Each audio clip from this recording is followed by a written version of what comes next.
win their final 2 games and hope for some help from the Ravens or Bills. Now, the Rams and the Seahawks play each other. They play each other this past week. And, of course, the Rams kick the Seahawks' teeth in with a 42-7 victory. 108 yards from Todd Gurley, 4 total touchdowns on the day from him in only 2.5 quarters. That's masterful work right there. Should be in the conversation for MVP. In fact, 144 of those yards were on the ground in the first half. Just saying, it's just outstanding. Jared Goff, great year. Patriots going to Pittsburgh in a pivotal Sunday night extravaganza. It's setting up 27-24 Patriots after they get the go-ahead score to Rob Gronkowski. Now, the Steelers, all they have to do is either get a tying field goal to force overtime or go for the victory.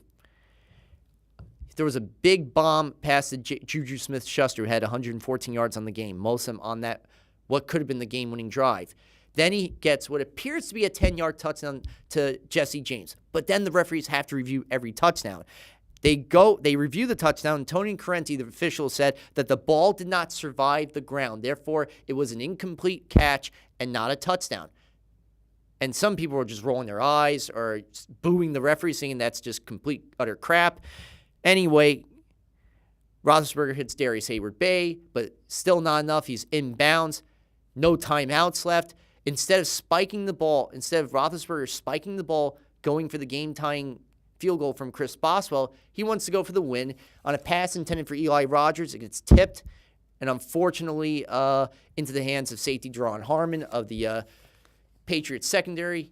Gets the ball. Patriots run out the clock. They win 27-24, winning their 9th consecutive AFC East championship, and now control their fate with the number 1 overall seed in these final 2 weeks, while the Steelers are going to have some help on the way. But here's the crazy scenario. If they lose this week, let's say if they do lose to the Texans and the Jaguars beat the 49ers, they'll both have the same record, but in virtue of the Jaguars' 30-9 victory early in the season against the Steelers and those 5 interceptions off of Roethlisberger, the Jaguars could actually leapfrog the Steelers for the number 2 spot in the AFC. Some crazy stuff, right? Jets going to New Orleans. They lose 31-19. Mark Ingram caps the day with a big 50-yard touchdown run. The Giants have the Eagles visiting them. Carson Wentz not playing for the rest of the year with that torn ACL, but Nick Foles making his first start in some time. There was a 4-touchdown performance, including the big 3 scores that he had in the second quarter that helped them overcome that 27 deficit against the Giants. They win 34-29. Tennessee tight, despite the Giants quarterback having a 434-yard performance. That's right, Eli Manning did, but still didn't do enough. Those turnovers did not help, especially the special teams gaffes. And the 49ers beat the Titans to their 3rd straight victory on a long Garoppolo drive that led to the game-winning 45-yard field goal by Robbie Gould as time expires. They win 25-23. That's all the games of Week 15 of the NFL. Now, let's go into, quickly, Week 16 in the NFL coming up. We got the Jets in the neighborhood being visited by the Los Angeles Chargers. The home finale at MetLife Stadium. If you want to get tickets now, StubHub, $9 for the seats up there, but still worth it, I think. Even though it's on Christmas Eve, I'm thinking about getting tickets for the game. Can't miss that. Well, anyway, this is going to be the second start for Bryce Petty, but don't be shocked if we see Christian Hackenberg at some point if Petty can't get it done. And no matter who they put in there, they're not going to get it done. Chargers are 10 times the team that they can be. They got a crazy good receiver in Keenan Allen, who didn't have a great performance against the Chiefs this past week, but against that Jets secondary, I think Philip Rivers is going to make mincemeat. And this is a Jet fan speaking right here. I would love to see the Jets win, but man, I have to be objective on this one, and there's no way with this team this year that they are going to beat the Chargers. They're going to not only run the ball with Melvin Gordon a lot in this game, like they did last week with 78 yards, but they're also going to have to deal with the likes of Melvin Ingram and Joey Bosa. Yes, Corey Liuget is injured, who does help plug up the middle gaps, but nonetheless, that offensive line is not going to be able to contain Bosa and Ingram. Look for them both combined. 4.5 sacks on the day. I like the Chargers in this one. Giants go into the desert, play the Cardinals. Both teams were pretty much out of the postseason, nothing on the line whatsoever. I got the Cardinals winning just by the chin of their chinny chin chins. There's no way Eli and Manning is going to win this game. And I have a lot of respect for him. And I feel bad how he was disrespected by the former head coach, McAdoo, by being benched in the Raiders game in favor of Geno Smith. Yeah, you saw how that worked out. But nonetheless, in this particular game right here, I think Larry Fitzgerald is going to have probably a 9-reception day. And with Drew Stanton making his first start in weeks since that knee injury, he's not 100%, but even less than 100% of it is better than the entire Giants defense that's going there. So I definitely like the Cardinals to win this one in the desert. And we could be seeing the final game for Bruce Arians. Yeah, there. In the final 2 weeks, I think he's going to be let go by the year's end. But they're going to at least send him off with some victories. Now, the Falcons have the Saints. Big game of the week. All the Saints have to do is win these final 2 games, or the Falcons, and one of them will clinch the division.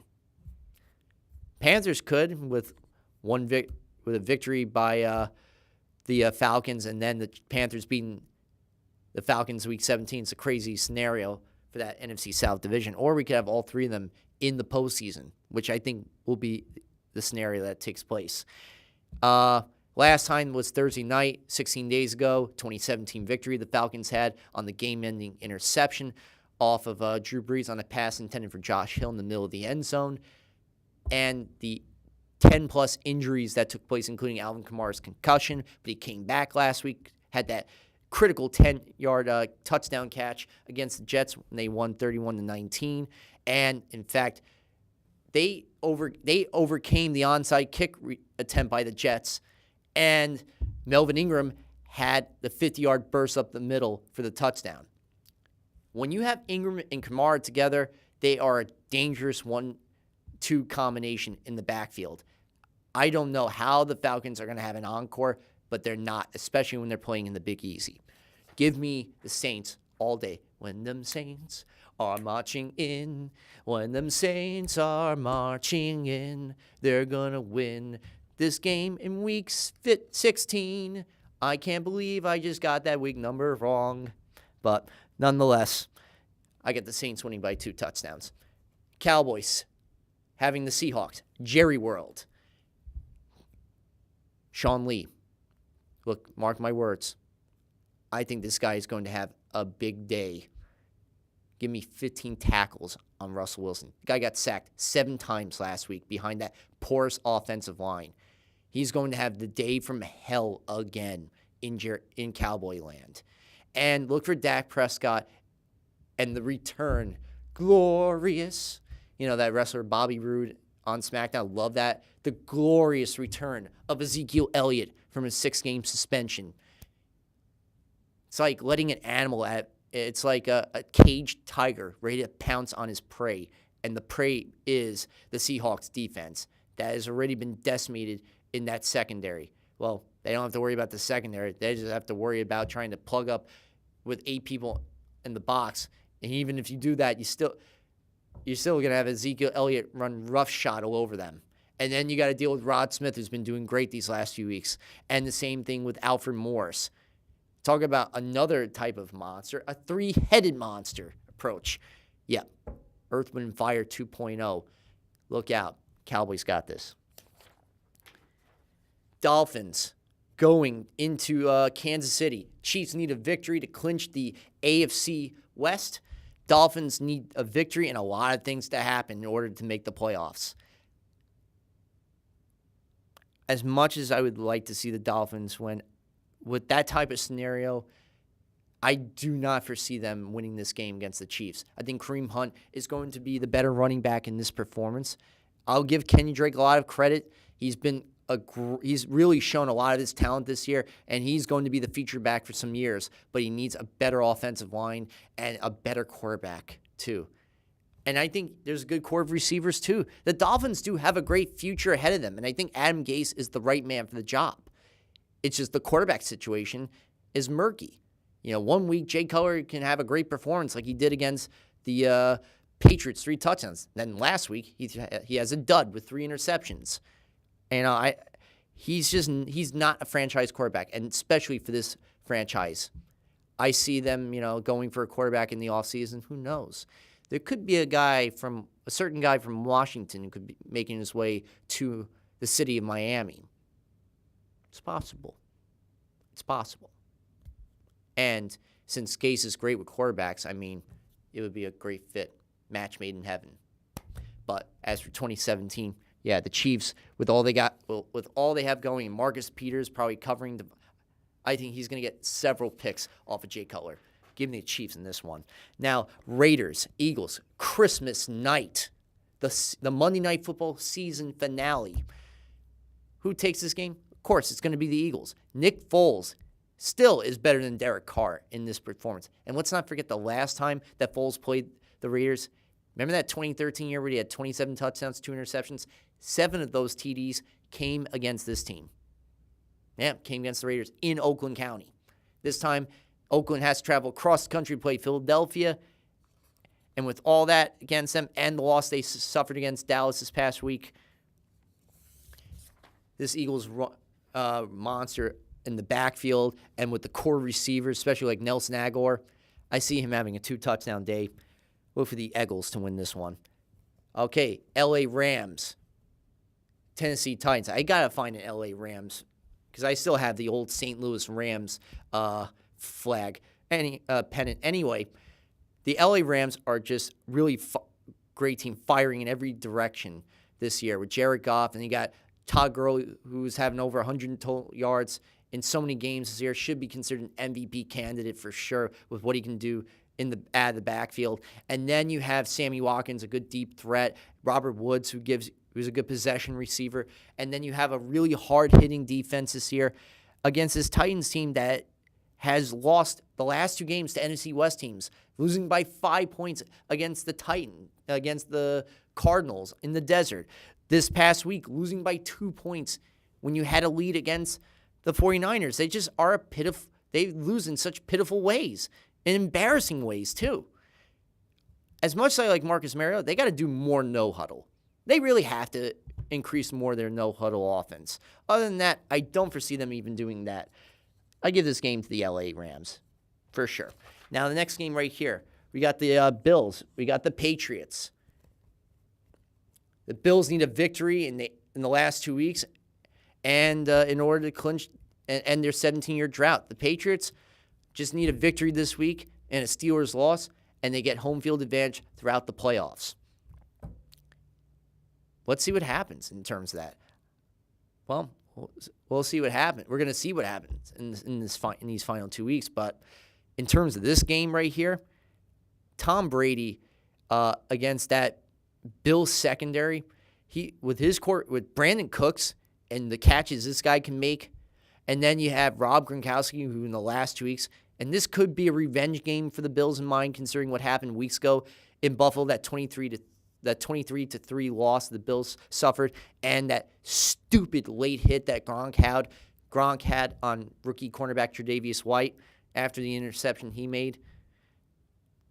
And so the Bills may have revenge in their mind, but at this point, they are focusing on the playoffs, not on revenge.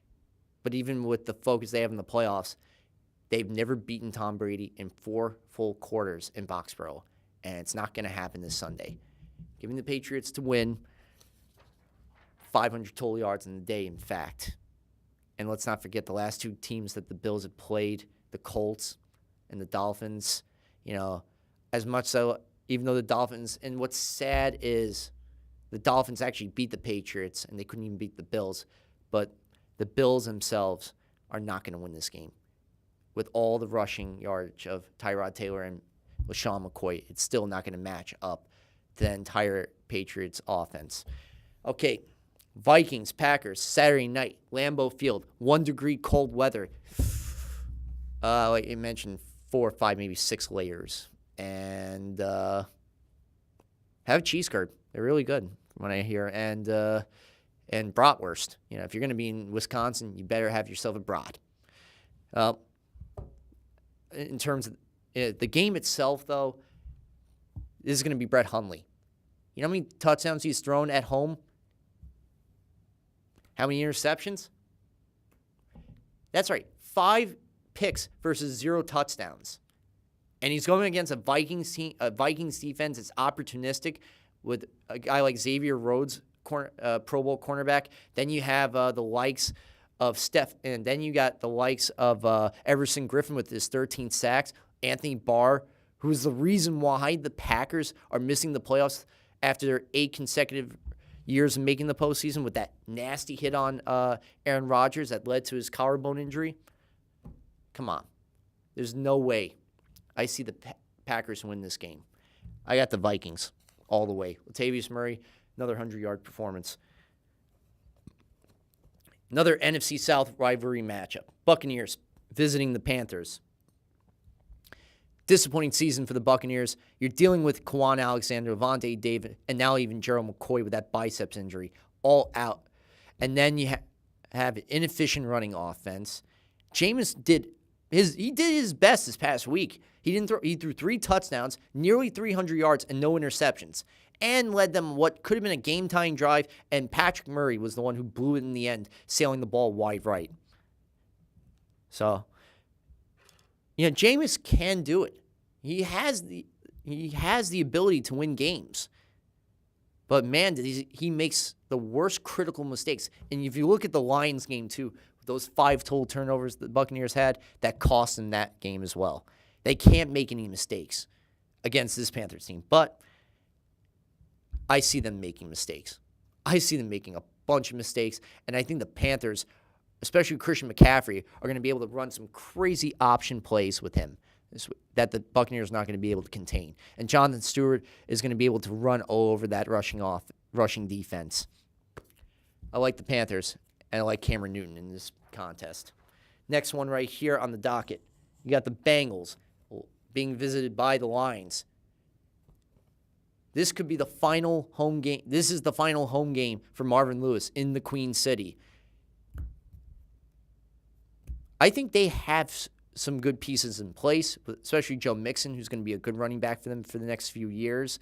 And then you have Adriel Jeremiah Green, and I think Red Dalton will still be their quarterback going into the next few years or so. They just need a new head coach and a new direction. And they need a better offensive line that can open up the holes for the running game and for the offense to thrive. When you lost 2 of your offensive linemen in free agency, this is what you're getting right here.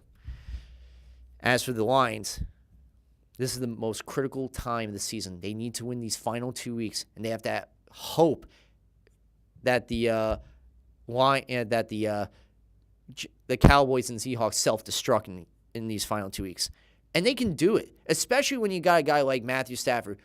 When it comes to making late-game, fourth-quarter, overtime magic, he's the guy to do it. After all, he had 8 last year, which led to that massive contract he signed in the offseason. And he's got the players in place. You got Marvin Jones, a former Bengal who's coming back against his old team. He wants to win right there in front of Marvin Lewis to say, hey, well, this is why I left, because I didn't want to be a part of this situation, and look what I'm doing right now. I'm winning against my old team. And then you have Theo Riddick, who's great out of the backfield, a good mover of the chains too.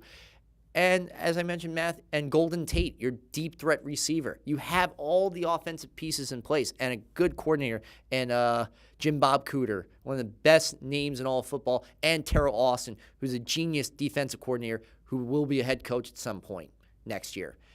And Darius Slay, probably his best shutdown corner.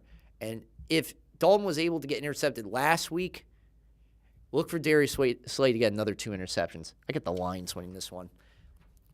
Ravens, Colts. The Ravens used to be the Colts. In fact, yeah. Well, Indianapolis used to be in Baltimore as the Baltimore Colts. Then overnight, they leave Baltimore to go to Indianapolis. But then Art Modell decides to take the Browns out of Cleveland and move them into Baltimore, creating this franchise. It's a crazy chain of events. But anyway, in this game, the Ravens have Alex Collins and Javorius Allen against one of the poorest rushing defenses in the league. You have an offensive line that has given up 49 sacks on Jacoby Brissett, the most in the NFL. That's why they haven't been able to win several games, including several game-ending mistakes that Brissett has made. But he walked into a no-win into a tough situation with having to take over for Andrew Luck most of the season. He's done his best in certain moments, but there are moments where he's just had some head-scratching plays. I just see the Ravens winning this one. I'm going Baltimore. Now, next one right here. You got Pittsburgh, Houston. This was supposed to be the reunion of the Watts. JJ with Houston, his brother TJ, rookie with the Steelers. Well, JJ unfortunately had an injury week 5 against Kansas City, so he was done for the year. But JJ, you should be the Walter Payton Man of the Year award winner for what you've done for the people of Houston following Hurricane Harvey. You're a tremendous human being and a great example of the art of giving back. It's not even just art. It's just the heart that he has and the will and determination to help others in need. So my hat is off to you, even though I don't have a hat. But nonetheless, it was supposed to be a reunion of the Watts, but that's not the case. The Steelers are the better team in every single way, even without Antonio Brown, who unfortunately injured himself in the Patriots game, which I forgot to mention. He has a partially torn calf. He's out for the remainder of the season. People are saying he should be back in time for the playoffs. Let's see what the Steelers are going to these final 2 games without Antonio Brown. But even if that's the case, you still have Le'Veon Bell. You got Martavis Bryant to deal with. And one of the best place kickers in Chris Boswell. You still have 3 of the 4 killer bees who are going to destroy a Texans team with a quarterback who's prone to giving the ball away, Tom Savage, more than Santa Claus gives gifts. Well, I don't know about that. It's a little bit of a stretch, but nonetheless, I got the Texans losing to the Steelers. Jaguars, 49ers. This should be a fun matchup right here. 49ers, one of the hottest teams, 3 straight victories in Jimmy Garoppolo. First most in the franchise history since Wyatt Tittle did it, 51-52. He's won all 5 of his starts, 2 in 2016, part of that 4-game Deflategate suspension from Tom Brady. And then, of course, these past 3. Now, I'll be honest, you're going up against one of the best defense in the league that leads the league in scoring defense, 14.9 points a game, 168 passing yards a game, 51 total sacks. You got 3 guys, Malik Jackson, Yannick Ngakoue, and, of course, the best pickup in the offseason, Calais Campbell, leading with 14.5 sacks. You got 2 cornerbacks, combined 10 interceptions. Jalen Ramsey with 4, A.J. Bowie, another great offseason pickup, with 6. I'm just saying the odds are stacked against the 49ers, and that's why I got the Jaguars winning this one. Even if Blake Bortles makes a mistake or two, the Jaguars defense will be the reason why they beat the 49ers. Broncos, Redskins, nothing really on the line. This is just for some level of pride for these 2 teams and potentially the futures of Vance Joseph, head coach of the Broncos, Jay Gruden, head coach of the Redskins. So their general managers, their front offices are going to be looking very closely at this game. But in all essence, I got the Broncos actually winning. Much better defense going up against a banged-up offensive line and a running game that is non-existent. That's why I got the Broncos winning. And C.J. Anderson coming off that 25-13 victory on Thursday night, having over 130 on the ground. I don't know if he'll repeat, but he'll have somewhere at 80 to 90 yards rushing. And finally, the last game of the week, the Cleveland Browns visiting the Chicago Bears. That's right. The Bears. From the old Saturday Night Live skit.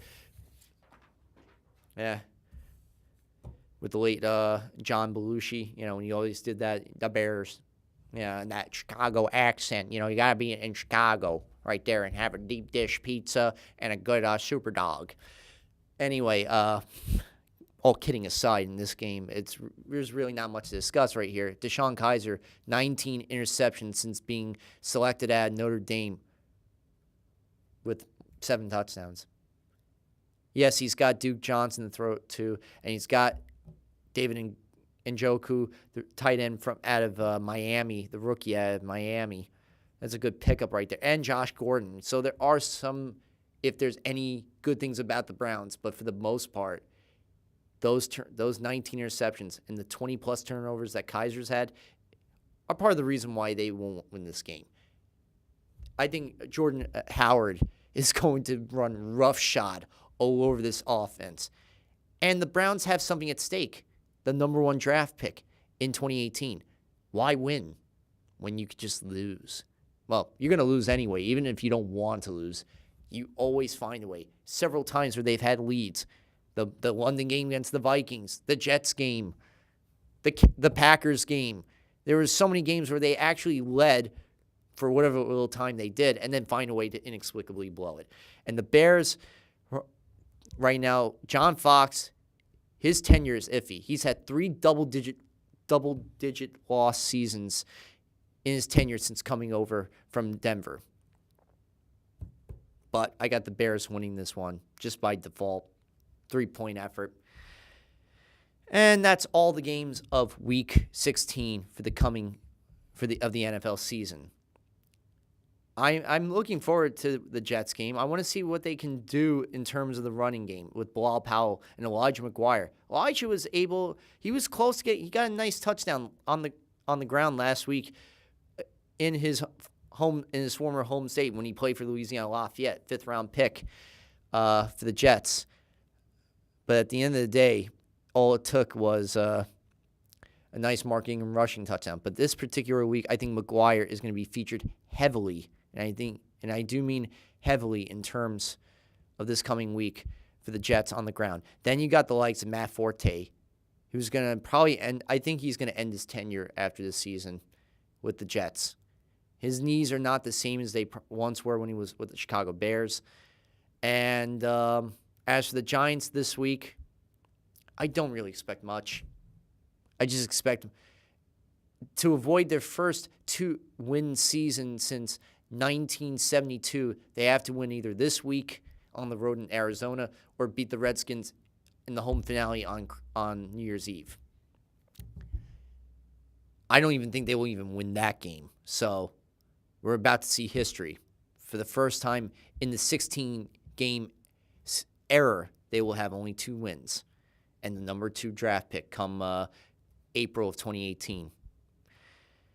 As for the rest of the games, the one thing I have to see is where the cornerbacks for the Falcons up against the receivers, especially the receivers for the Saints, and how the offensive line is going to try and line the box up against Kamara and Ingram, which is no easy feat. And I think the Saints defense will be able to go one-on. They're going to have 2 people on Julio Jones. You cannot allow this guy to have one-on-one coverage. That is NFL stupidity 101 with a big receiver like him. Don't have somebody underneath and over the top and make sure that you're able to cover him well. You're going to have to play a lot of zone against this Falcons team. And as for some of the other games this week, the LA Rams have a chance to make history. The Seahawks right now are looking just to finish. This is not the same defense we're accustomed to. And as for the, that's all the games right there. But an important message right here. To all my friends out there, to all my family, to all my loved ones, to everybody who's been there for me and supported me, thank you all for being there and for being a part of my life and me being a part of yours. It's always a pleasure and a blessing. And to my second family out there, like the Titas and the Morettis, who I love very dearly, and to all the people that have helped me throughout my life to where I am today, I'm so thankful and blessed and happy. So for all the hardworking men and women at CTV, for Kenneth Graham, who is a great person behind the booth, and for my family, my brother, and everybody else I love, thank you for watching this Christmas edition. Merry Christmas. Happy holidays. I'll see you next week for another episode of The Blitz Zone here on CTV. Good night. Peace and love, Staten Island.